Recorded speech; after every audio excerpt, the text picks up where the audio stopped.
यूनुस अलैहिस्सलाम की कहानी। हजरत यूनुस की कहानी बहुत समय पहले की बात है।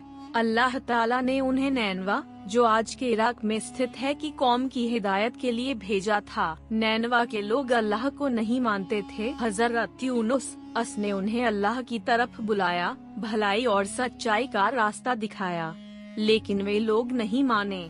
आप ने बहुत सब्र से उन्हें समझाया, बार बार हिदायत दी, मगर जब उन्होंने बात न मानी तो हजरत यूनुस गुस्से में आकर शहर छोड़कर चले गए। हालांकि अल्लाह का हुक्म ऐसा नहीं था। रास्ते में वे एक कश्ती नाव में सवार हो गए। जब नाव दरिया के बीच पहुंची तो तेज तूफान आ गया। लोगों ने तय किया कि किसी एक आदमी को नाव से बाहर फेंकना होगा ताकि बाकी सबकी जान बच सके।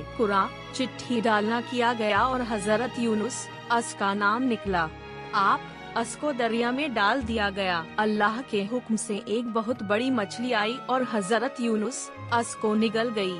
आप जिंदा सलामत मछली के पेट में रहे। अंधेरा, तन्हाई और परेशानी के आलम में उन्होंने अल्लाह से तौबा की और बहुत अजीजी से ये दुआ पढ़ी, ला तब नहीं है कोई माबूद पूज्य सिवाय तेरे, तू पाक है, बेशक मैं ही जालिमों में से था। अल्लाह ताला ने उनकी दुआ कबूल की।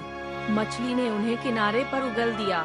हजरत यूनुस बहुत कमजोर हो गए थे।